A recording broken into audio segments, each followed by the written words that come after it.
Hello students, welcome to my YouTube channel Math Sider. Myself doctor Kavita Gupta. बच्चों, ये मेरा ring theory and linear algebra 1 का series चल रहा है।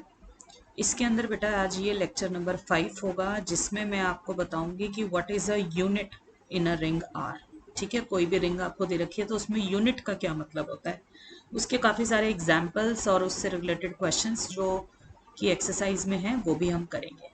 ठीक है, आज हम अपना कोशिश करेंगे कि चैप्टर नंबर 1 जो 14th चैप्टर है शायद गैलियन की बुक में, इंट्रोडक्शन टू रिंग्स, वो खत्म हो जाए आज हमारा। ठीक है, तो 4-5 लेक्चर्स में पहला चैप्टर हमारा खत्म हो जाएगा। लेट अस सी। देखो बेटा, यूनिट का क्या मीनिंग होता है। देखो, यूनिट का मतलब है कि हर वो एलिमेंट जिसका मल्टीप्लिकेटिव इनवर्स एग्जिस्ट करे, that is called a unit. तो कोई भी नॉन जीरो एलिमेंट लिया, अगर उसका मल्टीप्लिकेटिव इनवर्स एग्जिस्ट करता है रिंग के अंदर, then that is called a unit. देखो, रिंग की डेफिनेशन के अंदर नॉन जीरो एलिमेंट का मल्टीप्लिकेटिव इनवर्स एग्जिस्ट करे या ना करे कोई ज़रूरी नहीं होता। ठीक है ना, क्योंकि रिंग की डेफिनेशन हमें कहती है कि R plus should be an abelian group and R dot is a semigroup और डिस्ट्रीब्यूटिव लॉस।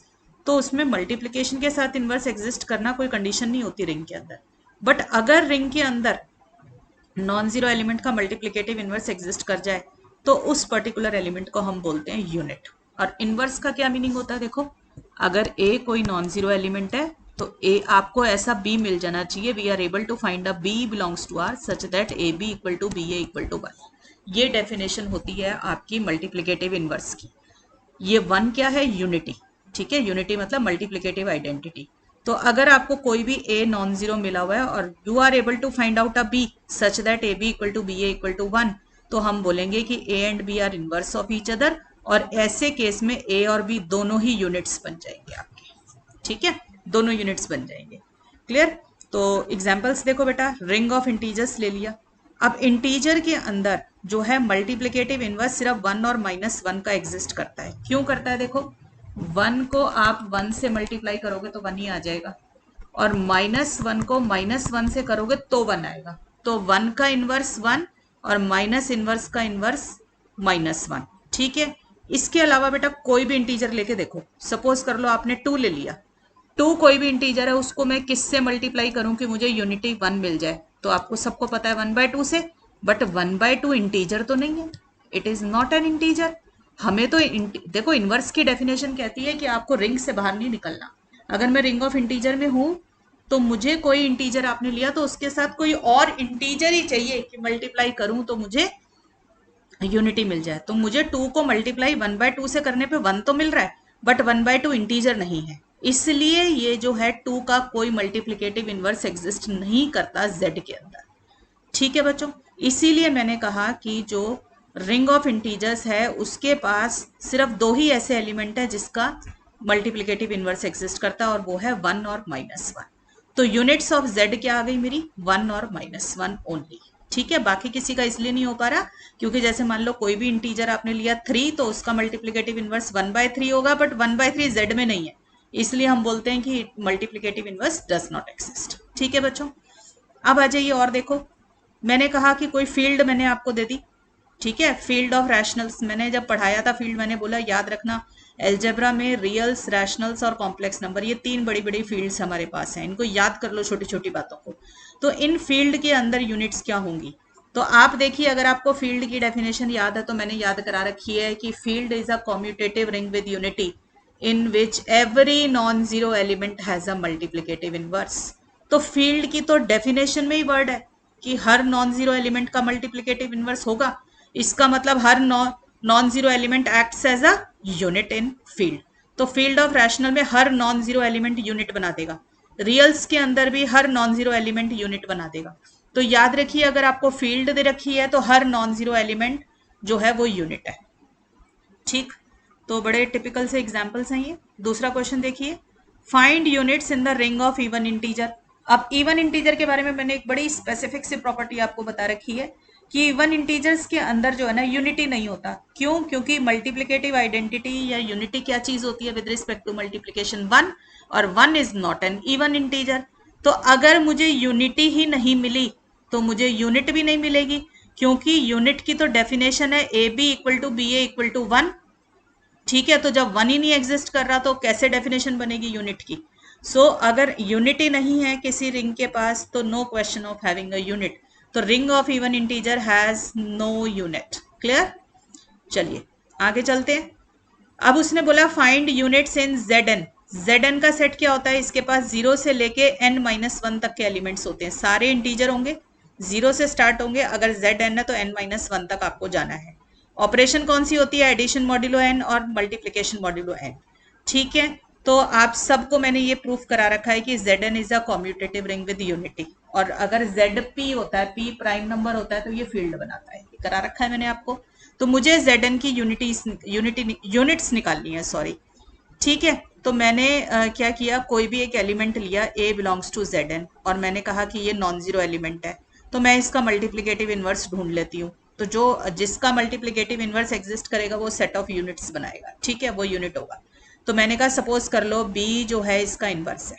ठीक है, दोबारा से सुनिए, मैंने कोई भी नॉन जीरो एलिमेंट लिया Zn का, तो मैंने इसलिए लिखा a belongs to Zn, a is non zero.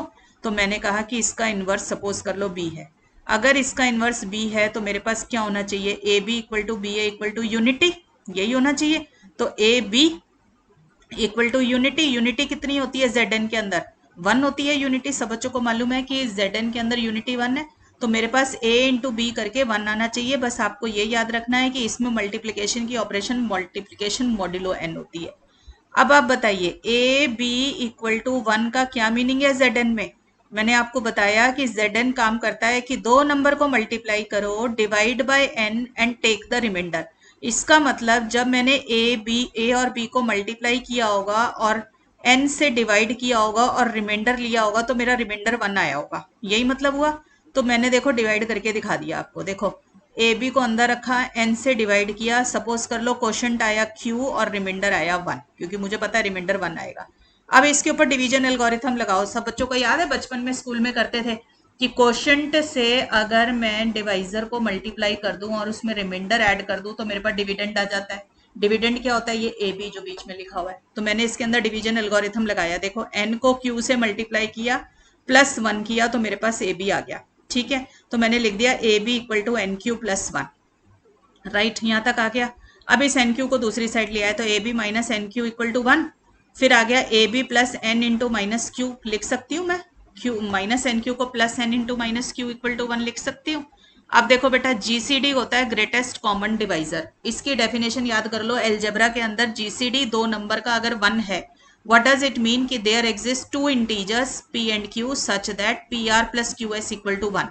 ये डेफिनेशन बेटा जीसीडी की याद कर लीजिए कि दो नंबर का जीसीडी अगर आपको दे रखा है तो दो इंटीजर्स एग्जिस्ट करेंगे सच दैट एक इंटीजर को पहले नंबर से मल्टीप्लाई करो, दूसरे इंटीजर को दूसरे नंबर से मल्टीप्लाई करो और उनको ऐड करोगे तो जो ये लिखा हुआ है, जो जीसीडी है उनका, वो आ जाएगा। ठीक है, तो अब यहां देखो a b plus n into some integer equal to 1 आ गया। तो मैंने इसको यहां से मुझे क्या पता चला कि b और n दोनों का जीसीडी 1 है, क्योंकि b को किसी इंटीजर से मल्टीप्लाई करो, n को किसी इंटीजर से मल्टीप्लाई करो, दोनों को ऐड किया तो 1 आ रहा है। तो इसका मतलब bye definition of this GCD और b एंड n 1 आ गया। ठीक है, तो मेरे को पता था कि a का इनवर्स, मैंने तो b माना, और उस b के ऊपर क्या कंडीशन लग गई कि जीसीडी जो होगा उसका n के साथ वो 1 होगा।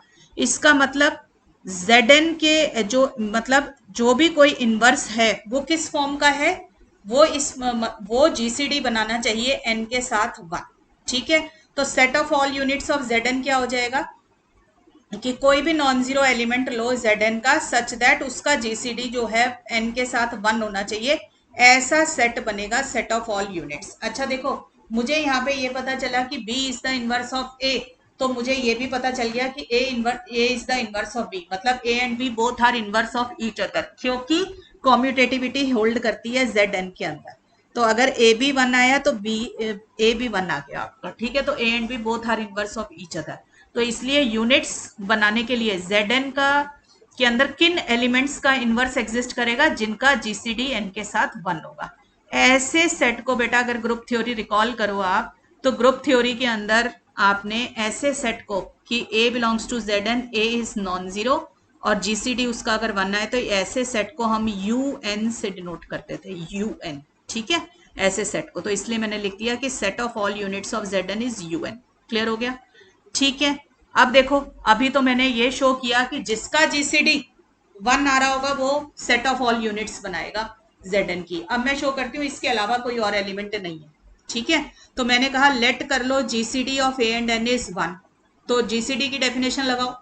तो अगर दो नंबर का GCD 1 है तो दोनों नंबर को किसी दो इंटीजर से मल्टीप्लाई करो, ऐड करो तो 1 आ जाएगा। तो पहले मैंने दोनों नंबर्स को इंटीजर से मल्टीप्लाई किया, x और y, और उन दोनों को ऐड किया तो 1 आ गया। ठीक है, अब आप क्या करो, देखो आपको एक x नंबर मिला और एक n नंबर मिला। ऐसे देखो, ये जहां मेरी पेंसिल है यहाँ सब बच्चे देखेंगे, यहाँ पर देखो मैं डिवाइड कर रही हूँ x को n से, तो मेरे पास क्या होगा, n को x से डिवाइड करूंगी तो कोई क्वोशंट आएगा q और कोई भी रिमाइंडर आ सकता है r।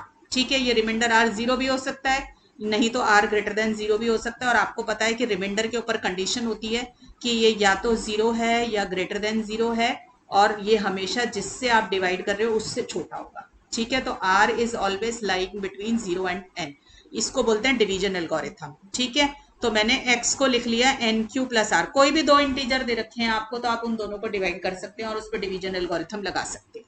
ठीक है, अब देखो r दे दिया मुझे 0 से n। अगर हर वो चीज जो 0 से n के बीच में है तो वो तो एलिमेंट है Zn का। कोई भी ऐसा इंटीजर जो 0 से n के बीच में है तो वो तो एलिमेंट है Zn का। तो मुझे पता चल गया r जो है एलिमेंट है Zn का। ठीक है, अब देखो मेरे पास है x equal to n q plus r. मैंने इसको सब्सटीट्यूट कर दिया 1 के अंदर। 1 क्या था मेरा, ये ax plus n y equal to 1। मैंने यहाँ पे सब्सटीट्यूट कर दिया x की वैल्यू। ठीक है, तो मेरे पास आ गया a into n q plus r plus n y equal to 1। इसको थोड़ा सॉल्व किया, रीअरेंज किया टर्म्स को, तो ये आ गया मेरे पास। अब आप देखिए, अगर ए और आर को मल्टीप्लाई करने पर मुझे क्या मिल रहा है, n into some integer plus 1। तो ये 1 क्या हुआ, देखो अगर मैं कहती हूं a मॉड्यूलो n r निकालो तो इसका क्या मतलब है, a और r को मल्टीप्लाई करो, n से डिवाइड करो, टेक द रिमाइंडर, और वो रिमाइंडर क्या आएगा, 1 आएगा।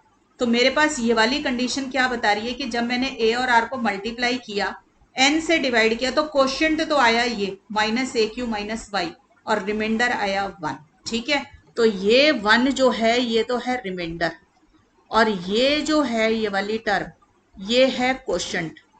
क्वोशिएंट पता ना कि जब quotient when a r is divided by n. ठीक है, ये है। तो मुझे पता चला कि a मॉड्यूलो एन आर क्या आ गया, मेरा 1 आ गया। जब भी ये कंडीशन सेटिस्फाई हो तो इसका क्या मतलब है, कॉम्यूटेटिविटी होल्ड कर रही है तो आर ए भी एन आ जाएगा, आर ए भी 1 आ जाएगा, तो a and r are inverse of each other. ठीक है, इसका मतलब a is a unit. Clear हो गई बच्चों बात? तो मुझे पता चल गया कि set of all units of Zn जो है वो ये प्रॉपर्टी पोजेस करेगा और कोई नहीं करेगा। उसका एलिमेंट क्या होना चाहिए, सॉरी, कोई भी चीज यूनिट है Zn की तो उसका GCD 1 होना चाहिए विद n। ठीक है, तो बड़ा अच्छा क्वेश्चन था ये Zn का। और देखिए क्वेश्चंस बच्चों, देखो R दे रखा है M2Z। M2 का मतलब M मीन्स मैट्रिक्स, 2 मतलब 2x2 मैट्रिक्स, Z मतलब 2x2 मैट्रिक्स के अंदर जो एंट्रीज आएंगी वो सारी की सारी इंटीजर एंट्रीज होंगी। यानी कि R के एलिमेंट किस फॉर्म के हैं, A B C D 2x2 matrix where A B C and D all are integers. ठीक है, तो आप सबको पता है कि मैट्रिसेस के अंदर कॉम्यूटेटिविटी होल्ड नहीं करती है। ठीक है, तो R क्या हो गई, नॉन कॉम्यूटेटिव रिंग हो गई। और सबको पता है कि रिंग ये मैट्रिसेस के अंदर मल्टीप्लिकेटिव आइडेंटिटी क्या होती है, 1 0 0 1 वाला मैट्रिक्स आप बचपन से करते आ रहे हो। आइडेंटिटी मैट्रिक्स क्या होता है रिंग के इसके अंदर मैट्रिसेस में, 1 0 0 1। मुझे शो फाइंड करनी है यूनिट्स ऑफ आर, मतलब ये जो set of all 2x2 matrices over integer है इसकी यूनिट्स निकालो। यूनिट मतलब मल्टीप्लिकेटिव इनवर्स निकालो नॉन जीरो एलिमेंट का। ठीक है, तो मैंने कोई भी एक नॉन जीरो एलिमेंट ले लिया इसका, और मैं इसका मल्टीप्लिकेटिव इनवर्स निकालूंगी। तो इसका मल्टीप्लिकेटिव इनवर्स भी कोई मैट्रिक्स ही आएगा निकल कर। सपोज कर लो वो मैट्रिक्स मैंने ले लिया बी। अगर वो मल्टीप्लिकेटिव इनवर्स है तो क्या प्रॉपर्टी होल्ड कराएगा, a B equal to B a equal to unity. तो मैंने लिख दिया a B equal to B a equal to unity. Unity क्या है, 1 0 0 1। ठीक है, तो मेरे पास आना चाहिए A B equal to I. ठीक है, तो मेरे अच्छा मैंने यहाँ पे A B equal to B A इसलिए लिखा क्योंकि नॉन कॉम्यूटेटिव रिंग होती है, इसलिए दोनों लिखने जरूरी है। अगर कॉम्यूटेटिविटी होल्ड करती है तो किसी एक को कर दो तो दूसरा अपने आप हो जाता है। ठीक है बेटा, अब मैंने A B equal to I को कंसीडर किया और दोनों तरफ डिटर्मिनेंट लिया। तो determinant of A B equal to determinant of I, क्यों ले रही हूं मैं डिटर्मिनेंट? क्योंकि आपको पता है कि मैट्रिक्स का इनवर्स तभी एग्जिस्ट करता है जब इसका डिटर्मिनेंट नॉन जीरो हो। तो जब डिटर्मिनेंट ए बी की क्या प्रॉपर्टी है कि डिटर्मिनेंट ए इंटू डिटर्मिनेंट बी, ये तो डिटर्मिनेंट ए बी की प्रॉपर्टी का इस्तेमाल किया। और आई क्या था? Identity matrix. आइडेंटिटी मैट्रिक्स का इनवर्स डिटर्मिनेंट हमेशा वन होता है, ठीक है। तो डिटर्मिनेंट ऑफ आई आ गया वन। तो डिटर्मिनेंट ए और डिटर्मिनेंट बी दोनों दोनों कोई नंबर्स हैं, उन दोनों नंबर को मल्टीप्लाई करके वन आ रहा है। तो ये कब पॉसिबल है? जब डिटर्मिनेंट दोनों के दोनों या तो वन इंटू वन हो या minus one into minus one हो। मतलब डिटर्मिनेंट ए के ऊपर क्या पॉसिबिलिटीज है? वन और माइनस वन। आपको लग रहा होगा कि मैडम ए का डिटर्मिनेंट टू आ जाए और बी का वन बाय टू आ जाए, तब भी आ जाएगा वन। तो ऐसा मैं इसलिए नहीं ले सकती क्योंकि ए और बी दोनों मैट्रिक्स के ऊपर ये कंडीशन लगी हुई है कि ये दोनों के दोनों इंटीजर एंट्रीज लेते हैं, ठीक है। तो अगर मेरे पास डिटर्मिनेंट कोई अदर देन मतलब इंटीजर आ रहा होगा तो मेरी प्रॉपर्टी होल्ड मतलब ये ओवर मतलब वो m2z का एलिमेंट नहीं बनेगा। देखो डिटर्मिनेंट ऑफ ए एक्चुअल में क्या है? A D minus B C. This determinant could be one और minus one only to ensure that A B C D all are integer.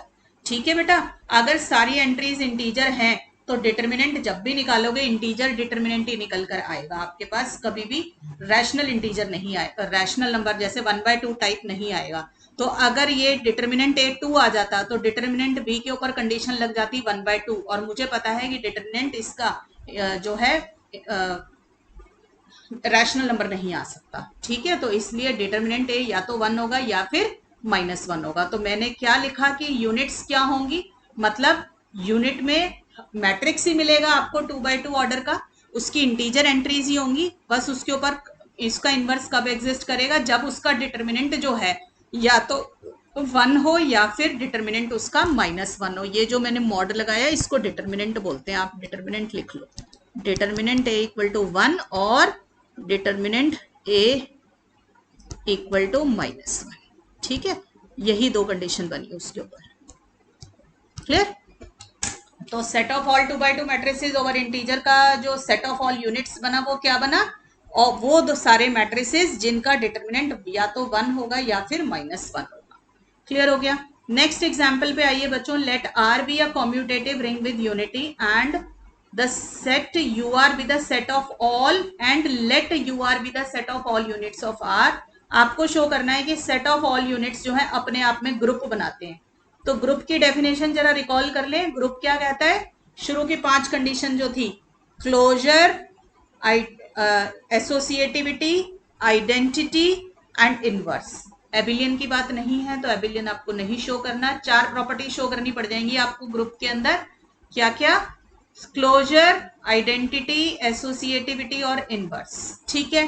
तो देखिए बेटा, मुझे शो करना है कि set of all units forms a group. तो आप देखिए कि आपको दिया हुआ है are is a commutative ring with unity. इसका मतलब वन इज जो यूनिटी है सॉरी उसकी वो आर के पास है। तो वन जो है वो यूनिट होती है आर के अंदर, क्योंकि multiplicative inverse of one always exist कि वन इंटू वन हमेशा वन इंटू वन के बराबर है। तो यूनिटी इसके पास है। तो मैंने लिखा one belongs to you r. U are मतलब वन इज अ यूनिट। तो यूनिट वाला जो सेट है वो नॉन एम्प्टी है, क्योंकि जब भी किसी चीज को ग्रुप प्रूफ करना है it should be non-empty, it should have a binary operation and it should have four properties: closure, associativity, identity and inverse। तो मैंने सबसे पहले तो यही शो करा कि set of all units जो है वो नॉन एम्प्टी सेट है। नॉन एम्प्टी सेट्स जब भी शो करना हो ना तो हमेशा जीरो एलिमेंट या यूनिटी एलिमेंट शो किया करो, उसके अंदर एग्जिस्ट करता है, ठीक है। तो यूनिटी अपने आप में यूनिट भी होती है, इसलिए मैंने लिखा unity is self invertible. Self invertible मतलब अपना इन्वर्स खुद होना, ठीक है। अब देखो सेकंड प्रॉपर्टी प्रूफ करते हैं। पहले एग्जिस्टेंस ऑफ आइडेंटिटी। देखो आप कोई भी एक एलिमेंट ले लो यू आर का, मतलब सेट ऑफ ऑल यूनिट्स का। आपको पता है A into one is one into A equal to A, क्योंकि वन यूनिटी है। तो by definition of unity, unity की डेफिनेशन क्या कहती है कि उसके साथ कोई भी एलिमेंट मल्टीप्लाई करोगे तो वही एलिमेंट वापस आ जाएगा। तो ए into one equal to one into A equal to A आ गया। बाय डेफिनेशन ऑफ इनवर्स नहीं आएगा, बाय हाँ सॉरी इनवर्स से भी आएगा। Bye definition of identity. ठीक है ना, ये आ गया।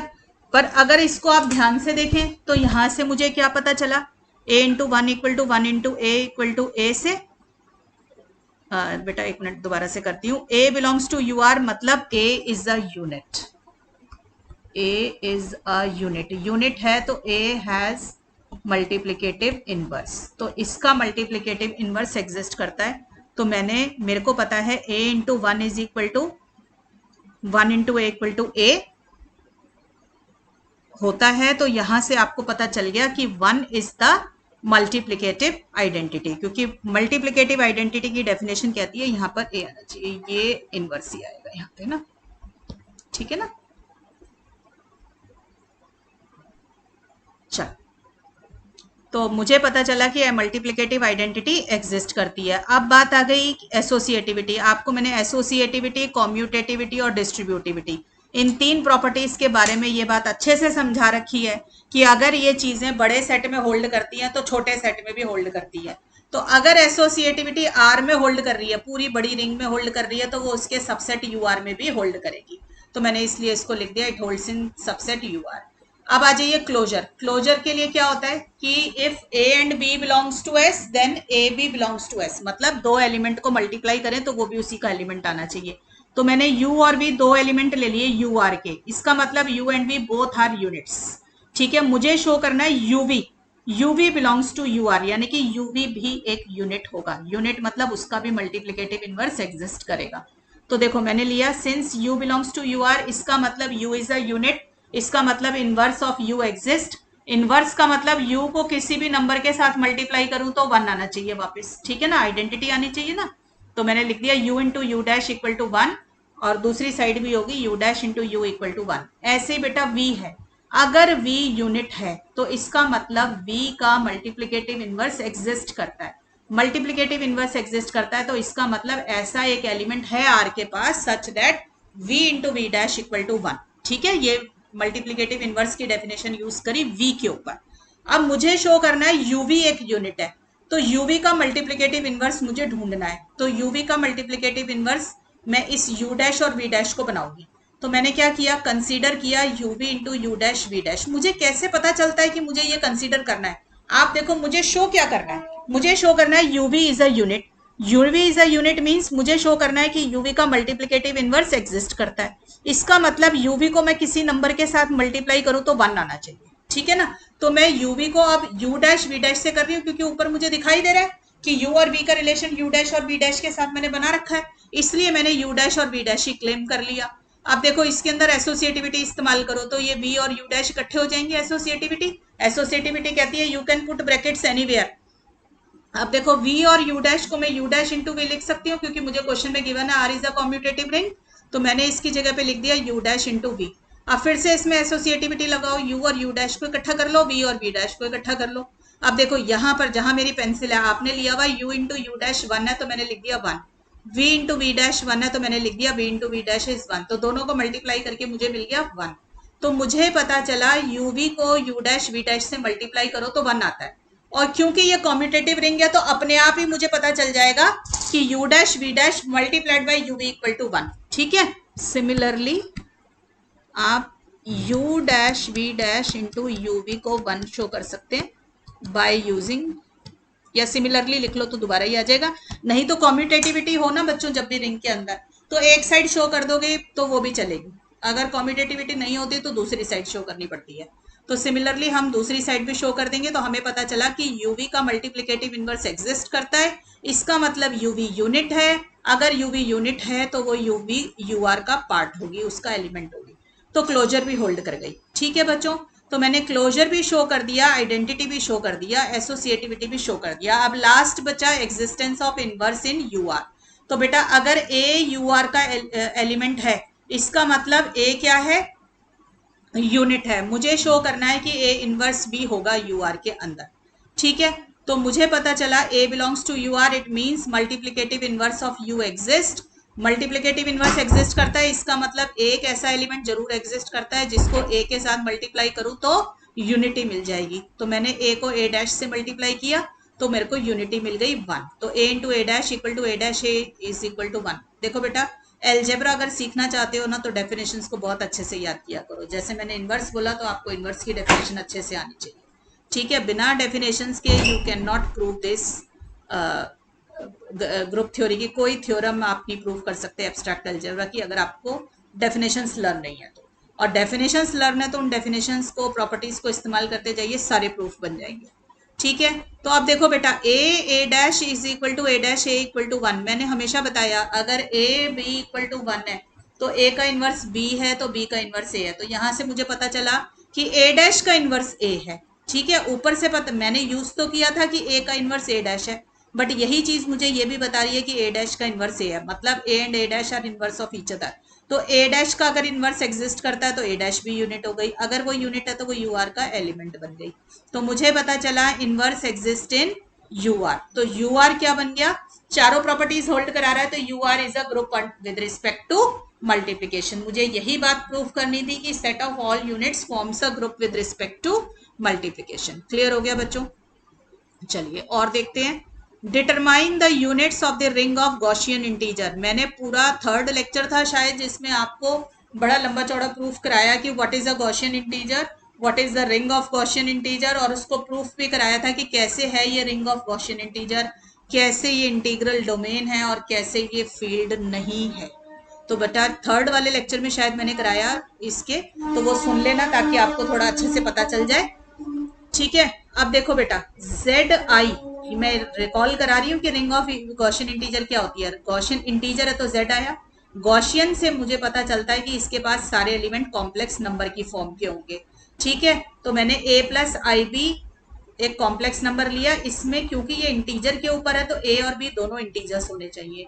तो इस ए प्लस आई बी को बोलते हैं गॉसियन इंटीजर। ऐसे सारे एलिमेंट्स की कलेक्शन में मेरी बन जाती है set of all Gaussian integer, और ये एक रिंग बनाता है। ये बात मैंने आपको प्रूफ करा रखी है, ठीक है। मुझे इसकी यूनिट्स निकालनी है, इसका मतलब इसका कोई नॉन जीरो एलिमेंट अगर मैं लूं जेड आई का तो उसका मल्टीप्लिकेटिव इनवर्स मुझे निकालना है। तो मैंने पहले एक कोई भी नॉन जीरो एलिमेंट ले लिया, ठीक है, जेड आई का। तो let a plus i b belongs to z i, क्योंकि जेड आई के एलिमेंट्स हैं a plus i b form के। और मैंने क्योंकि नॉन जीरो एलिमेंट लेना था तो मैंने लिख दिया कि ये ए प्लस आई बी जीरो नहीं है। तो इसका जीरो किस फॉर्म का होगा, जीरो प्लस आई जीरो। तो मैंने लिख दिया कि ए plus i B zero plus I zero नहीं है, यानी कि ए भी नॉन जीरो है और बी भी नॉन जीरो है। मैंने कहा सपोज कर लो इसका मल्टीप्लिकेटिव इनवर्स एग्जिस्ट करता है, तो वो किस फॉर्म का होगा, एक्स प्लस आई वाई फॉर्म का ही होगा ना, क्योंकि इसी के अंदर ही जेड आई से तो बाहर निकलना ही नहीं है हमें। तो मैंने कहा let x plus iota y equal to its inverse.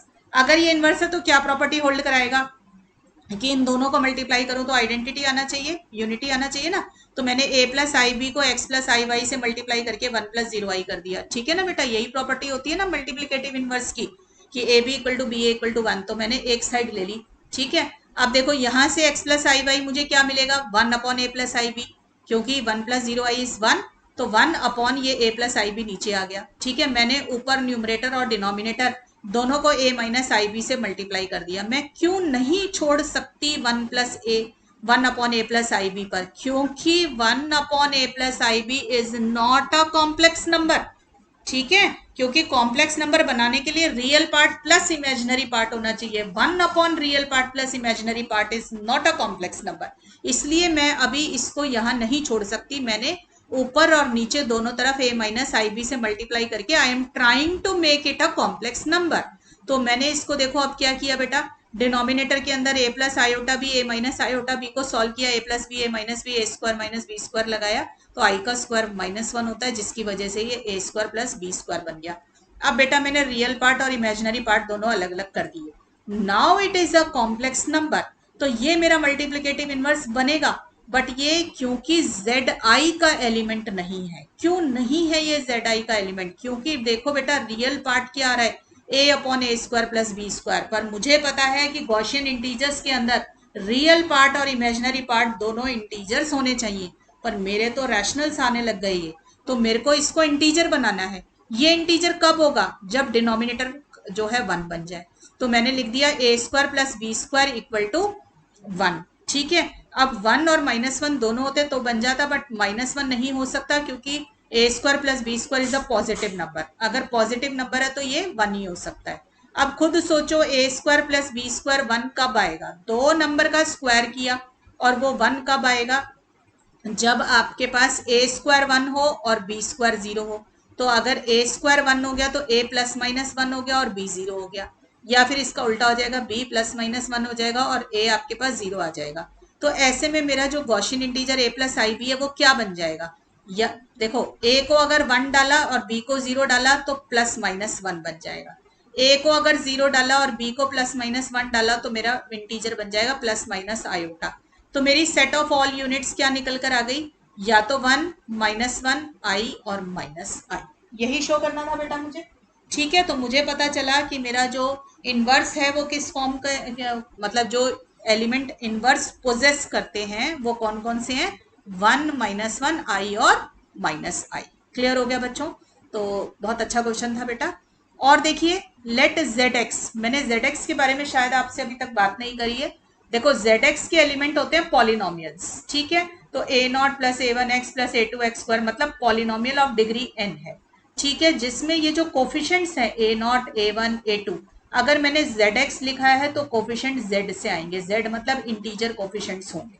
तो ZX क्या हो गई? Ring of all polynomials over integers. Over integer मतलब इसके जितने भी कोफिशिएंट हैं वो कहाँ से आ रहे हैं? इंटीजर्स से आ रहे हैं, ठीक है? मुझे इसकी क्या निकालनी है? यूनिट निकालनी है। यूनिट मतलब वो पॉलिनोमियल ZX के फाइंड कीजिए जिनका मल्टीप्लिकेटिव इनवर्स एग्जिस्ट करता है, और वो मल्टीप्लिकेटिव इनवर्स भी ZX का एलिमेंट होना चाहिए। तो मैंने पहले कोई भी एक आर्बिट्ररी पॉलिनोमियल ले लिया ZX का, तो ये fx क्या है? पॉलिनोमियल ऑफ डिग्री n, और उसके सारे कोफिशिएंट्स जो होंगे वो इंटीजर होंगे। मैंने कहा सपोज कर लो gx बिलोंगिंग टू zx इसका इनवर्स है, क्योंकि zx के अंदर ही होना चाहिए, तो वो भी एक polynomial of degree n with integer coefficients होगा। तो अगर ये इसका इनवर्स है, मल्टीप्लिकेटिव इनवर्स है, तो मल्टीप्लिकेटिव इनवर्स की डेफिनेशन क्या कहती है?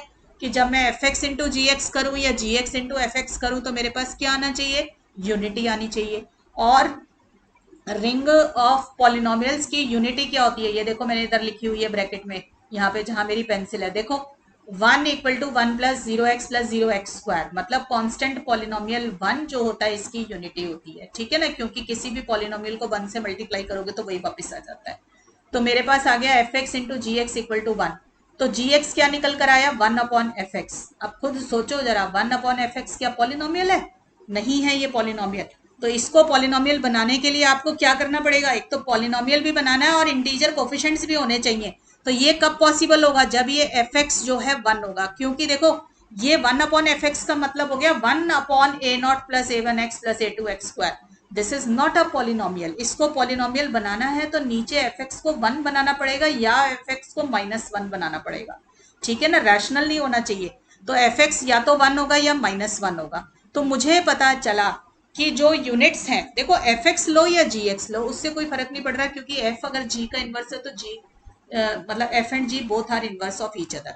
तो मुझे पता चला कि 1 या -1 पॉलिनोमियल जो होगा वही मल्टीप्लिकेटिव इनवर्स को पोजेस करेगा। तो यूनिट्स ऑफ ZX क्या आ गए? Constant polynomial 1 and constant polynomial -1। बस यही दो यूनिट्स हो सकती हैं और कोई नहीं होंगी। देखो सोचो, अगर fx 2 भी हो जाता तो gx 1/2 बनता, तो 1/2 तो नहीं आ सकता ना, क्योंकि मेरी सारी एंट्रीज इंटीजर से लेनी है मुझे, ठीक है? तो 1/2 तो अलाउड नहीं है, हमारे पास सिर्फ इंटीजर कोफिशिएंट्स होने चाहिए, इसलिए सिर्फ 1 और -1 चलेगा आपका, ठीक है? अब आगे आइए, determine u r x। u मतलब set of all units, r मतलब रियल्स, और r के साथ ऐसे ब्रैकेट में x लिख देना, मतलब ring of polynomials over real numbers. मतलब अब rx क्या होगा? इसके पास सारे एलिमेंट पॉलिनोमियल्स होंगे, और पॉलिनोमियल में जैसे ये a0 plus a1x plus a2x square ना, तो पॉलिनोमियल ऑफ डिग्री n होगा, और ये a0 a1 a2 ये सब क्या होंगे? रियल नंबर्स होंगे, ठीक है? तो मुझे Rx मिल गई ring of all polynomials over real numbers. तो ऊपर वाले में और इसमें क्या फर्क है? देखो बेटा, ऊपर था ZX, तो सारे के सारे कोफिशिएंट इंटीजर होने जरूरी थे। अब है ring of polynomials over real, तो सारे के सारे कोफिशिएंट जो है a0 a1 a2 an, ये सारे के सारे क्या होने चाहिए? रियल नंबर्स होने चाहिए, ठीक है? तो रियल नंबर है तो आपके पास रैशनल्स भी अलाउड हो गए, ठीक है ना? तो अब इसकी यूनिट्स निकालनी है, तो बिल्कुल जैसे ऊपर वाला किया ऐसे ही करेंगे। तो यूनिट मतलब इसके अंदर वो एलिमेंट ढूंढिए जिसका मल्टीप्लिकेटिव इनवर्स एग्जिस्ट करता है। तो मैंने लिया, सपोज कर लो एफ एक्स ऐसा एक एलिमेंट है आर एक्स का, ठीक है। तो इसका मतलब f x is a polynomial of degree n with real coefficients, ठीक है। मुझे इसका मल्टीप्लिकेटिव इनवर्स निकालना है। तो सपोज कर लो मैंने जी एक्स इसका मल्टीप्लिकेटिव इनवर्स मान लिया। इसका मतलब क्या है, एफ एक्स और जी एक्स दोनों को मल्टीप्लाई करके मुझे यूनिटी मिलनी चाहिए। यूनिटी मैंने आपको बताया, unity is one, constant polynomial one. One मतलब one plus zero X square ये होती है, ठीक है। तो यहां से जी एक्स क्या आ गया, वन अपॉन एफ एक्स। अब खुद सोचो, ये वन अपॉन एफ एक्स आपका एक तरीके से one upon a nought plus a one x plus a two x square बन गया। तो ये तो पॉलिनोमियल नहीं है ना, तो ये पॉलिनोमियल नहीं है, तो ये आर एक्स का एलिमेंट नहीं बनेगा। तो इसको आर एक्स का एलिमेंट बनाने के लिए क्या करना पड़ेगा, डिनोमिनेटर में कोई इंटीजर आ जाए, ठीक है। तो वन अपॉन इंटीजर यानी कि रैशनल नंबर आ जाएगा तो भी चलेगा मेरे पास, ठीक है ना। तो नीचे की तरफ कोई एक रियल नंबर होना चाहिए। तो मैंने ले लिया one upon f x belongs to r x if one by f x is a polynomial with real coefficient. और वो कब पॉसिबल है, जब नीचे एफ एक्स जो है कोई भी एक कांस्टेंट निकल कर आ जाए, कोई भी रियल कांस्टेंट बन के आ जाए आपके पास। तो वन अपॉन, जैसे मान लो एफ एक्स को मैंने सी मान लिया, तो जी एक्स क्या बन जाएगा, वन अपॉन सी, ठीक है। तो वो ठीक है, वो constant polynomial over real number बन गया, ठीक है ना। तो हमारे पास वो चल जाएगा। देखो आर एक्स और जेड एक्स में बस इतना फर्क है कि जब जेड था तो नीचे वन होना या माइनस वन होना जरूरी था, बट जब रियल है, रियल नंबर्स के अंदर क्योंकि रैशनल से रैशनल सारे आ जाते हैं, तो नीचे कोई भी कांस्टेंट आएगा तो भी चलेगा। तो इसलिए मैंने यहाँ पे सी ले लिया, ठीक है। बस ये याद रखना है कि सी शुड बी नॉन जीरो, क्योंकि अगर जीरो हो जाएगा तो डिनोमिनेटर वैनिश हो जाएगा, तो वो नॉन जीरो होना चाहिए। तो यूनिट्स ऑफ आर एक्स क्या होंगी, कांस्टेंट पॉलिनोमियल्स होंगी, और वो कांस्टेंट पॉलिनोमियल जीरो नहीं होना चाहिए, यानी कि all constant polynomial except zero polynomial, ठीक है। तो ये बन गया units of r x. Clear हो गई बच्चों बात यहां तक, ठीक है। और देखिए मेरे पास क्वेश्चन है, ये क्वेश्चन नंबर 27 है आपकी बुक, एक्सरसाइज के क्वेश्चन स्टार्ट करा रही हूँ अब। तो show that a unit of a ring divides every element of the ring. इसका क्या मीनिंग है कि अगर आपको कोई रिंग दे रखी है, उसके अंदर कोई यूनिट है, यूनिट मतलब कोई नॉन जीरो एलिमेंट जिसका इनवर्स एग्जिस्ट करता है, तो ये जो नॉन जीरो एलिमेंट जिसका मल्टीप्लिकेटिव इनवर्स एग्जिस्ट करता है ना, ये बाकी के जितने एलिमेंट्स होंगे ना रिंग के, हर एलिमेंट को डिवाइड करेगा, ठीक है। तो देखो कैसे प्रूफ करेंगे। देखो बेटा एक एक चीज की ना खोल लिया करो, जैसे यूनिट ऑफ अ रिंग है तो यूनिट का क्या मीनिंग है वो निकाल लो, डिवाइड वर्ड लिखा है तो डिवाइड का क्या मीनिंग होता है वो निकाल लो, उससे आपको ये पता चल जाएगा मुझे प्रूफ क्या करना है। आप जितने भी क्वेश्चंस प्रूफ करने वाले होते हैं ना, हर टर्म की प्रॉपर डेफिनेशन आपको मालूम हो ना, उस डेफिनेशन को खोल खोल के लिखते जाओ, आपको प्रूफ आ जाएगा बिल्कुल। देखो मैंने माना कि आर कोई भी एक रिंग है और उसके अंदर यूनिट बोला ना उसने, तो मैंने मान लिया ए कोई भी एक यूनिट है, ठीक है। यूनिट है तो इसके पास क्या प्रॉपर्टी है कि ये नॉन जीरो है और उसका इनवर्स एग्जिस्ट करता है। तो इसका इनवर्स एग्जिस्ट करता है तो वो इनवर्स भी तो रिंग का ही एलिमेंट है ना, तो मैंने मान लिया सपोज कर लो एक्स इसका इनवर्स है, ठीक है। तो ए का इनवर्स अगर एक्स है तो इनवर्स की डेफिनेशन क्या कहती है अब कि A x equal to X equal to one होना चाहिए। तो देखो मैंने अपने आप जो लिखा हुआ है ना उसी की डेफिनेशन को लिखती जा रही हूं मैं। तो मैंने इनवर्स की डेफिनेशन लिख दी, ए एक्स इक्वल टू वन, ठीक है। अब मुझे क्या शो करना है कि यूनिट जो है डिवाइड करती है हर एलिमेंट को, यानी कि ए डिवाइड करेगा all elements of the ring. तो मैंने पहले तो ऑल एलिमेंट है तो पहले कोई एक एलिमेंट लूंगी तभी तो डिवाइड करके दिखाऊंगी। तो मैंने अपनी तरफ से कोई भी एक एलिमेंट लिया वाई, तो let y belongs to r be any arbitrary element, क्योंकि रिंग के पास तो बहुत सारे एलिमेंट है, आप किसी भी आर्बिट्ररी एलिमेंट को शो कर दो कि डिवाइड करता है, आपका काम हो जाएगा। तो मुझे अब क्या शो करना है, देखो बेटा मुझे शो करना है कि ये जो ए था ये डिवाइड कर रहा है बी को। अब डिवाइड की प्रॉपर्टी क्या होती है यहां से सोच लो, इससे ना आपको ये पता चलेगा मुझे प्रूफ क्या करना है। देखो डिवाइड के लिए मैंने आपको बताया है कि ए डिवाइड वाई मतलब y is equal to a into some element, और वो एलिमेंट कहां से आएगा, जिस रिंग के अंदर हो वहीं से आएगा, तो some element of the ring. तो मुझे y is equal to a into something proof करना है, ये समझ लो। तो देखो मैंने कैसे किया, अब y को मैं लिख सकती हूँ y is equal to one into y, क्योंकि यूनिटी है आर के अंदर, ठीक है। देखो जब यूनिट है तो यूनिटी भी जरूर होगी, तो वन इंटू वाई आ गया। अब इस वन को मैंने क्या लिखा, देखो यहां से गिवन चीजों का इस्तेमाल करके ही प्रूफ होगा। देखो यहाँ पे स्टार के अंदर ए एक्स इक्वल टू वन था, तो मैंने वन की जगह ए एक्स लिख दिया, क्योंकि मेरे पास ये स्टार था ना, ए एक्स इक्वल टू एक्स से इक्वल टू वन, इसी वन से मुझे आइडिया लगा कि मुझे वाई को वन इंटू वाई लिखना है, ठीक है। तो मैंने वन को लिख दिया ए एक्स। अब इसमें मैंने एसोसिएटिविटी यूज कर रही हूँ। कैसे पता चला कि मुझे एसोसिएटिविटी यूज करनी पड़ेगी, क्योंकि मैंने देखो यहाँ पे देख लिया मुझे पता है कि मुझे y equal to a into something proof करना है, तो मैं क्या करूंगी, a इंटू समथिंग बनाऊंगी। तो a को बाहर किया, एक्स वाई को अंदर कर लिया। अब ये समथिंग शुड भी क्या होना चाहिए, it should be N element of r। इसका मतलब मुझे अभी ये प्रूफ करना रह गया कि एक्स वाई जो है एलिमेंट ऑफ r। देखो अब x एलिमेंट था r का, y एलिमेंट था r का, और r क्या थी, रिंग थी। रिंग के अंदर क्लोजर प्रॉपर्टी होल्ड करती है विद रिस्पेक्ट टू मल्टीप्लीकेशन, तो एक्स वाई भी r का एलिमेंट आ गया। तो मैंने लिख दिया एक्स वाई क्या है, सम एलिमेंट ऑफ r। तो मुझे पता चला y equal to a into some element of r। तो ये तो मेरी डेफिनेशन बन गई डिवाइड्स की, तो मेरे को पता चल गया a डिवाइड्स y।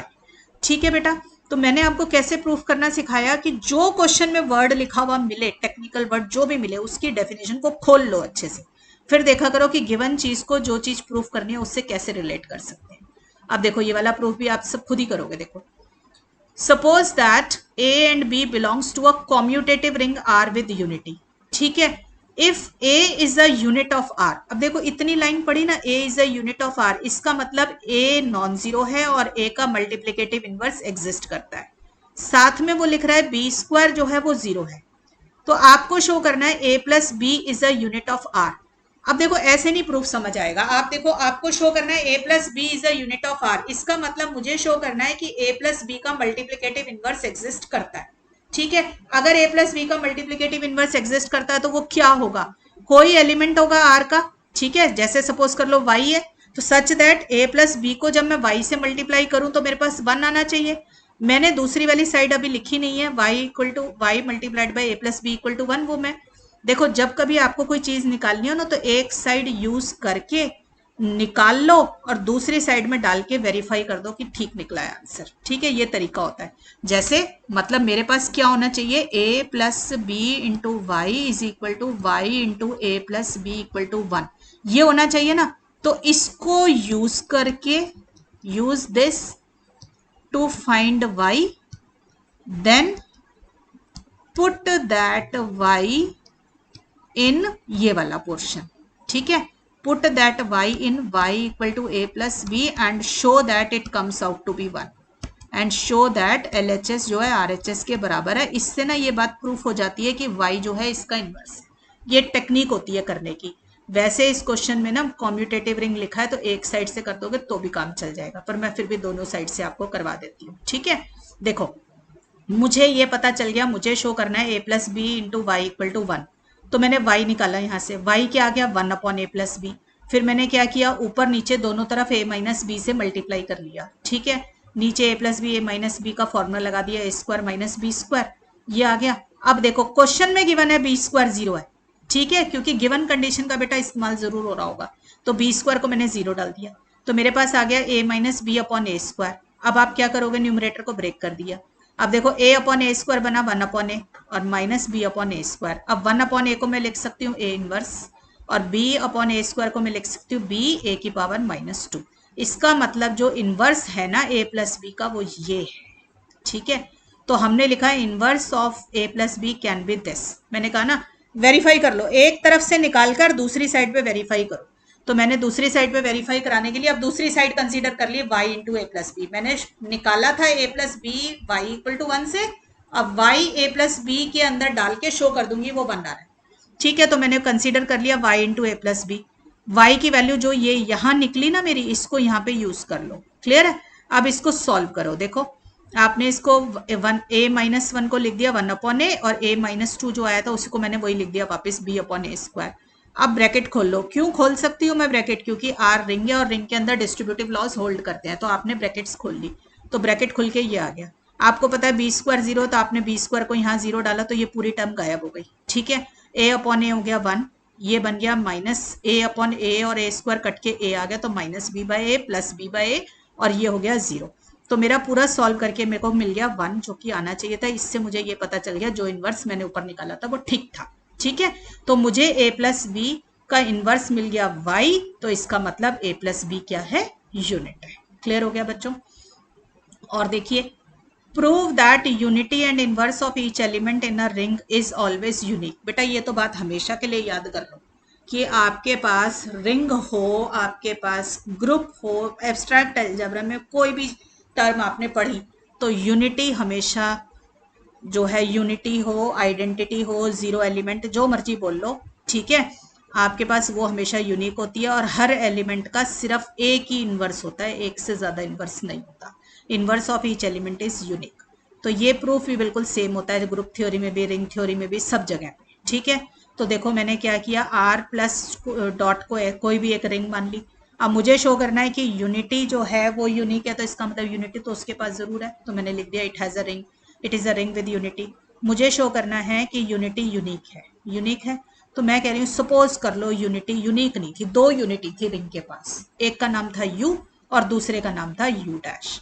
तो इसकी डेफिनेशन क्या कहती है यूनिटी की? यूनिटी की डेफिनेशन तो यही कहती है इसके साथ कोई भी एलिमेंट मल्टीप्लाई करोगे तो वही एलिमेंट वापस आ जाए। तो यूनिटी की डेफिनेशन का इस्तेमाल करना, ठीक है। मैं हर एक चीज की डेफिनेशन इस्तेमाल कर रही हूँ। देखो अगर यू यूनिटी है, इसका मतलब A into you equal to U A into ए, ये डेफिनेशन है यूनिटी की, कि यूनिटी के साथ कोई भी एलिमेंट रिंग का मल्टीप्लाई करोगे तो वही वापस आ जाएगा। तो ए इंटू यू करो या यू इंटू ए करो, ए ही वापस आ जाएगा। और अगर यू डैश यूनिटी है तो ए को यू डैश से मल्टीप्लाई करो या यू डैश को ए से करो तो ए ही वापस आ जाएगा। ये इसकी प्रॉपर्टी है, ठीक है। अब देखो u और u डैश दोनों यूनिटी है तो एलिमेंट r के ही ना।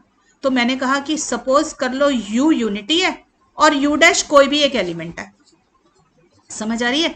u यूनिटी है और u डैश कोई भी एक एलिमेंट है, वो यूनिटी है बट फिलहाल अभी मैं क्या, क्योंकि यूनिटी है तो भी वो एलिमेंट है ही r का, तो मैंने कहा u तो यूनिटी और u डैश कोई भी एलिमेंट है।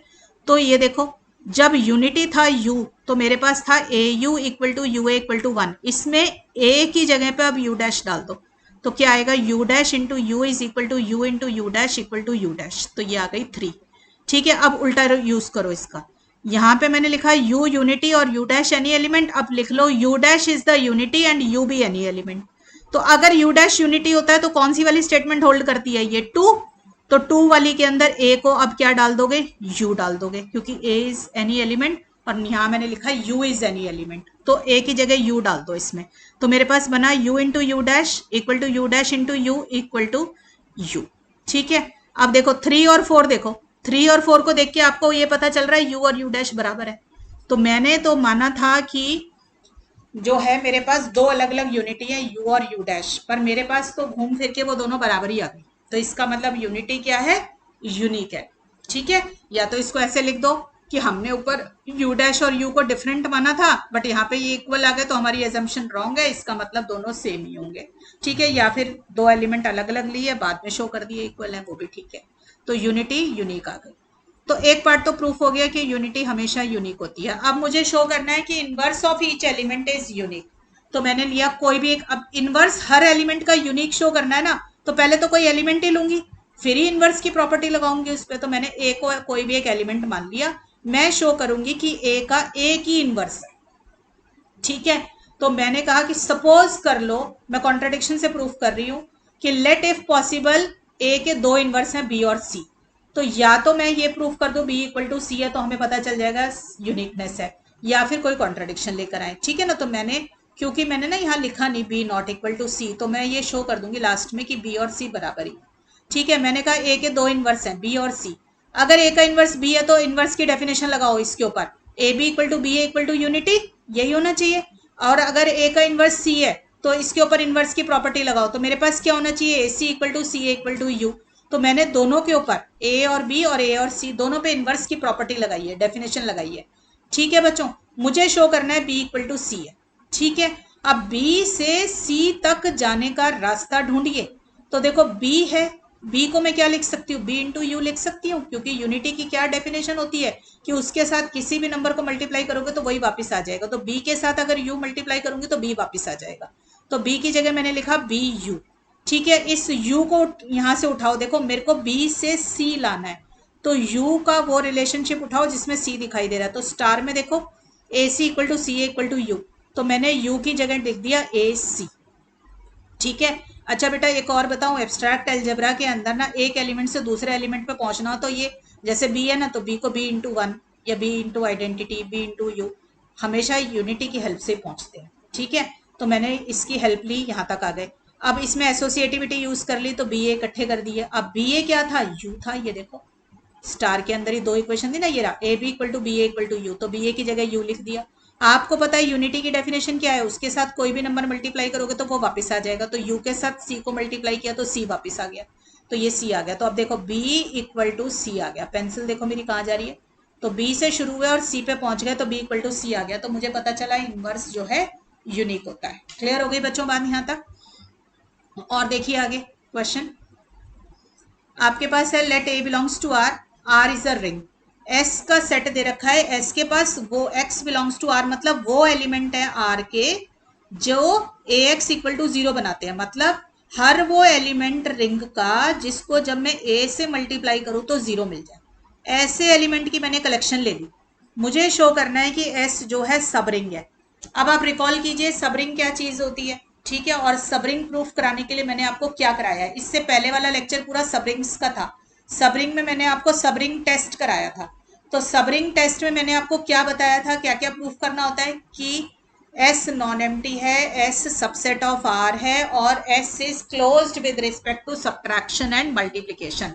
देखो बेटा, अब सबरिंग प्रूफ करना है ना, तो साइड में रिकॉल कर लो क्या क्या प्रूफ करना है मुझे। एस नॉन एम्प्टी है, एस सबसेट ऑफ आर है, और अगर ए और बी बिलोंग्स टू एस है तो मेरा ए माइनस बी भी एस का एलिमेंट होगा और ए बी भी एस का एलिमेंट होगा।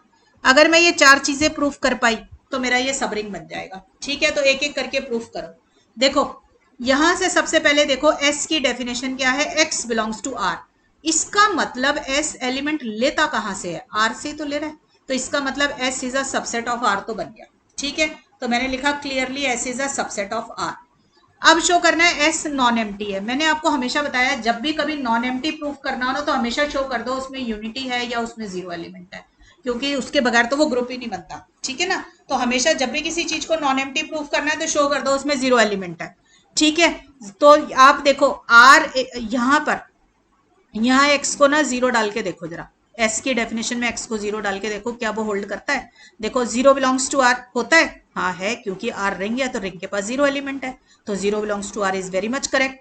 अब देखो एक्स को जीरो डालो यहाँ पे तो क्या आएगा, जहां मेरी पेंसिल है देखो यहाँ पे A into zero equal to zero, क्या ये बात ठीक है? यस, मैंने आपको प्रॉपर्टीज ऑफ रिंग जब कराया मैंने आपको बोला A into zero is equal to zero into A equal to zero, तो मेरा ये भी ठीक है, A into zero is zero. तो इसका मतलब zero belongs to R and A into zero equal to zero, ये कंडीशन जीरो जो है सेटिस्फाई कर रहा है, इसका मतलब जीरो बिलोंग्स टू एस, ठीक है। तो एस क्या हो गया, नॉन एम्प्टी। तो एस नॉन एम्प्टी भी हो गया और एस सबसेट ऑफ आर भी हो गया। मुझे शो करना है कि एस सबरिंग है। तो सबरिंग के लिए अब ये दो कंडीशन देखो जो रेड पेन से लिखी हुई है, condition number 1 and condition number 2 of subring test, ये प्रूफ करना है। तो अब मैं क्या करूंगी, देखो ए और बी दो एलिमेंट लो एस के अंदर और शो करो कि ए माइनस बी एस का एलिमेंट है। तो मैंने देखो लिया a and b belongs to S, देखो इधर यहाँ पे जहां मेरी पेंसिल है, तो एक्स की जगह ना ए डाल दो। अच्छा, क्योंकि ए क्वेश्चन में यूज हुआ है ना, तो कोई और दो एलिमेंट ले लो। सपोज कर लो मैंने एक्स और वाई एलिमेंट ले लिए, ठीक है। तो मैंने एक्स और वाई दो एलिमेंट लिए, तो देखो यहाँ पे एस के अंदर है तो एस की डेफिनेशन में डाल दो, तो ए एक्स इक्वल टू जीरो आ गया। अब एक्स को वाई डालो तो क्या आ जाएगा, y belongs to R and a y equal to zero, ये आ जाएंगे ना।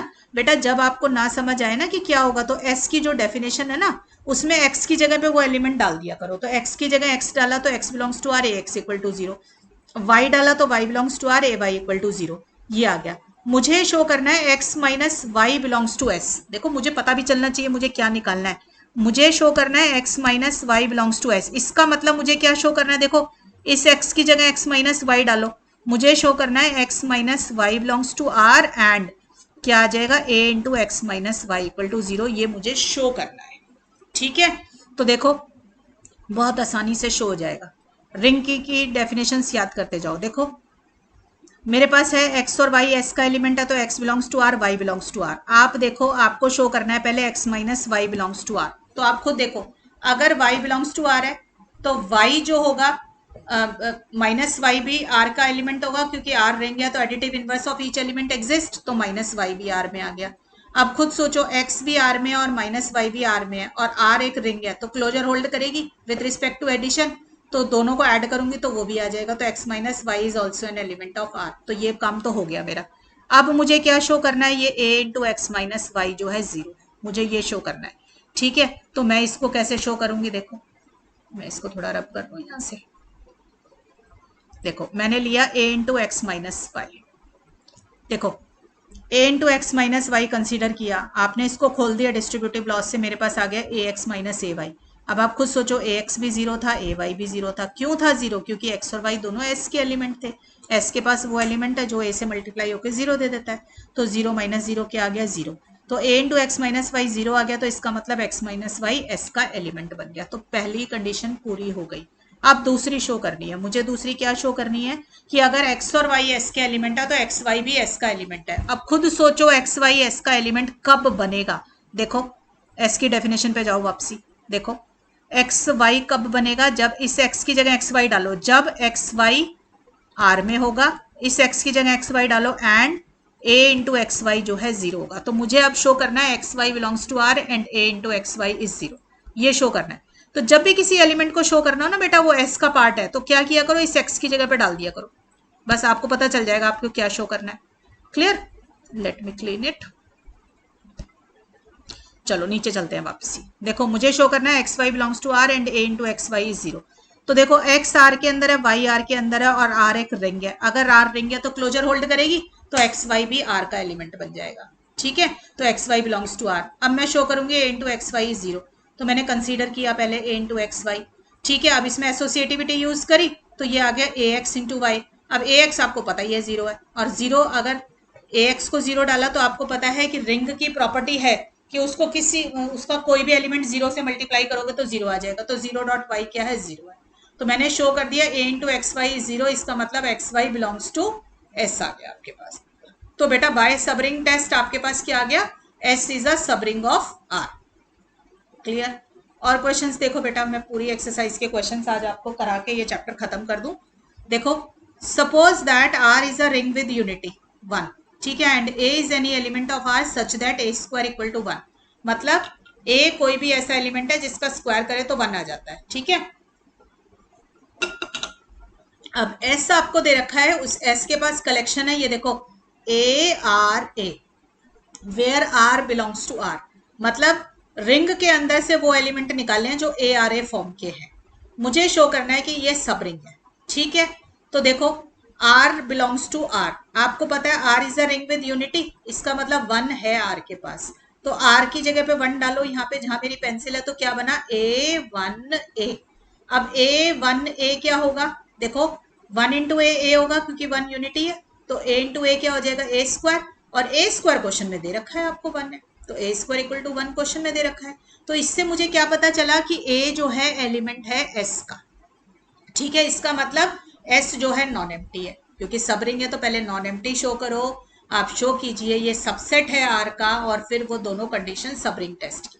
तो मैंने एस को नॉन एम्प्टी शो कर दिया। अब मुझे शो करना है S is a subset of R, मतलब एस के सारे एलिमेंट आर के एलिमेंट्स हैं। तो आप देखो ए आर ए एलिमेंट है ना इसका, तो मुझे शो करना है ये ए आर ए जो है आर के अंदर भी है, तभी तो एस सबसेट बनेगा आर का।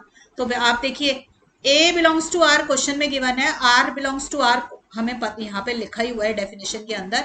तो क्लोजर बनाओ इसकी। तो ए इंटू आर एलिमेंट बनेगा आर का बाय क्लोजर इन आर, फिर उसको दोबारा ए से मल्टीप्लाई कर दोगे तो वो भी आर के अंदर ही आ जाएगा। यहाँ पे आप लिख दें by closure in R dot. और क्लोजर क्यों होल्ड कर रही है? क्योंकि आर रिंग है। ठीक है, तो S is a subset of R आ गया। अब मैं फर्स्ट कंडीशन प्रूव करूंगी कि कोई दो एलिमेंट लो एस के, शो करो कि उनको जब माइनस करते हैं तो वो भी एलिमेंट है एस का। तो इसका पहला एलिमेंट मैंने ले लिया a are one a, where R one belongs to R. दूसरा एलिमेंट ले लिया a R two R a, जो कि R two belongs to R है। तो मैंने कोई भी दो एलिमेंट ले लिया एस के। मुझे शो करना है जब मैं इनको माइनस करूंगी और जब मैं इनको मल्टीप्लाई करूंगी तो वो भी एस का एलिमेंट होगा। तो मैंने पहले इन दोनों को माइनस किया। जब मैंने माइनस किया तो देखो आप सब बच्चे कर सकते हो डिस्ट्रीब्यूटिव लॉ लगा के, a are one minus are two into ए। ये एलिमेंट एस का कब बनेगा? जब ये बीच वाला जो एलिमेंट है ना R one minus are two, ये आर का एलिमेंट होगा। क्यों? क्योंकि देखो डेफिनेशन क्या है, a R a where R belongs to R. तो ये जो बीच वाला एलिमेंट है ना ए और ए के बीच में, ये आर का एलिमेंट होगा, तब ये एस का एलिमेंट बनता है। तो मैंने R one minus are two को शो करना है आर का एलिमेंट है। तो देखो R one and R two both belongs to R, और आर क्या है? रिंग है। तो R two belongs to R है, तो माइनस आर टू भी आर के अंदर होगा क्योंकि एडिटिव इनवर्स एग्जिस्ट करता है। तो फिर देखो आर वन भी आर में है, माइनस आर टू भी आर में है, तो closure with respect to addition use करोगे तो R1 माइनस R2 भी R के अंदर आ जाएगा। ठीक है, तो बहुत बार यूज कर चुके हो आप। तो मुझे पता चला R1 minus R2 is an element of R, तो ये पूरा एलिमेंट S का बन गया। तो कंडीशन 1 सब रिंग टेस्ट की सेटिस्फाई हो गई। अब मुझे शो करना है कि ये A R1 है और A R2 है, इनको मल्टीप्लाई करने पर भी S का एलिमेंट आ रहा है। तो मैंने दोनों मल्टीप्लाई कर दिए।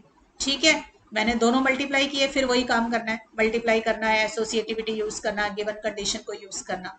तो मैंने एसोसिएटिविटी लगाई, तो एसोसिएटिविटी में ब्रैकेट्स डाली। अब a इंटू ए क्या आया, ए स्क्वायर, क्वेश्चन में गिवन है ए स्क्वायर 1 है, तो ए स्क्वायर की जगह 1 डाल दिया। क्योंकि 1 यूनिटी है, उसको किसी भी नंबर से मल्टीप्लाई करोगे तो वही नंबर वापस आ जाएगा। तो मेरे पास आ गया घूम के ए R1 R2 ए।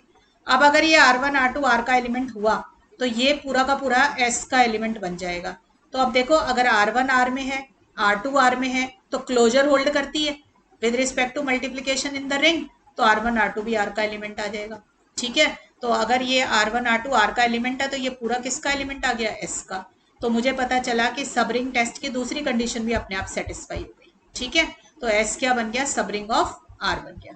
ठीक, और देखो बेटा, मेरे पास है let R be a ring, prove that this holds if R, if and only if है, IFF मतलब इफ एंड ओनली इफ। आपको प्रूव करना है अगर R कॉम्यूटेटिव है तो ये प्रॉपर्टी होल्ड करेगी। ठीक है, बहुत आसान। देखो, एक बार ले लो कि हमने मान लिया कि R कॉम्यूटेटिव है, मैं शो कर दूंगी कि ये कंडीशन होल्ड करती है। तो इसकी एक साइड को कंसीडर कर लिया, ये वाला a plus b a minus b consider कर लो। डिस्ट्रीब्यूटिव लॉज लगा के ब्रैकेट को खोल दो, जो जहां लिखा है उसको एज इट इज लिखो। अब खुद देखो, उसने क्वेश्चन में दिया आपको R कॉम्यूटेटिव है, R कॉम्यूटेटिव है तो बी ए बी के बराबर होगा, तो बी ए बी की जगह मैंने बी ए लिख दिया, दोनों कट जाएंगे, तो मेरे पास आ गया ए स्क्वायर माइनस बी स्क्वायर, जो मुझे प्रूफ करना था। हो गया ये। अब इसका कन्वर्ट्स कर दो कि ये गिवन है, मुझे शो करना है R कॉम्यूटेटिव है। R कॉम्यूटेटिव है तो मुझे क्या शो करना है कि ए बी बी ए के बराबर है। ठीक है, तो मैंने जो गिवन कंडीशन थी उसका इस्तेमाल करना ही है, तो गिवन कंडीशन को ले लिया, ब्रैकेट्स को खोल दिया डिस्ट्रीब्यूटिव लॉज लगा के। तो आप ये देखो, ये आ गया आपके पास। तो आप देखो, इधर से ए स्क्वायर और इधर से ए स्क्वायर कट गया, इधर से बी स्क्वायर और इधर से बी स्क्वायर कट गया, तो मेरे पास क्या आ गया, b a minus a B equal to 0। तो जब इसको सॉल्व किया तो क्या आ गया, b a equal to a b. तो कॉम्यूटेटिविटी होल्ड करती है यहाँ पे। ठीक है बच्चों, तो बेटा यहाँ तक मैंने जितने भी क्वेश्चन कराए ना, इससे जो आपका गैलियन की बुक का इंट्रोडक्शन टू रिंग्स वाला चैप्टर है ना, कौन सा चैप्टर है, चैप्टर 12 है शायद, है ना, तो वो वाला चैप्टर पूरा खत्म हो गया। उसके सारे कॉन्सेप्ट्स मैंने आपको करा दिए, अंदर से भी चैप्टर पूरा पढ़ा दिया, और उसकी एक्सरसाइज के जितने क्वेश्चंस आपको करने चाहिए थे मैंने ऑलमोस्ट सारे क्वेश्चंस आपको कराए हैं यहाँ पे। ठीक है, तो हमारा आज 5th लेक्चर के अंदर जाके 5 लेक्चर्स में हमारा पहला चैप्टर खत्म हो गया। ठीक है, वैसे मैंने आपको चैप्टर इसके बाद वाला जो इंटीग्रल डोमेन वाला चैप्टर है ना, चैप्टर 13, वो भी काफी करा दिया है, क्योंकि मैंने इंटीग्रल डोमेन, फील्ड, सबकी डेफिनेशन आपको दे रखी है। अब मैं नेक्स्ट लेक्चर में ना आपको बेटा इंटीग्रल डोमेन की ना एक्सरसाइज कराऊंगी आपको पहले। ठीक है, पहले थोड़ी सी एक्सरसाइज के क्वेश्चंस कराऊंगी, एग्जाम्पल्स कराऊंगी, उसके बाद आगे चैप्टर करेंगे। तो नया चैप्टर स्टार्ट करेंगे बेटा नेक्स्ट लेक्चर के अंदर। ठीक है, आने वाले 3-4 लेक्चर्स में कोशिश करूंगी कि आपका चैप्टर जो नेक्स्ट चैप्टर 13 है आपका इंटीग्रल डोमेन्स का, वो भी खत्म कर दूं। राइट, तो पढ़ाई करते रहें बच्चों, ऑल द बेस्ट।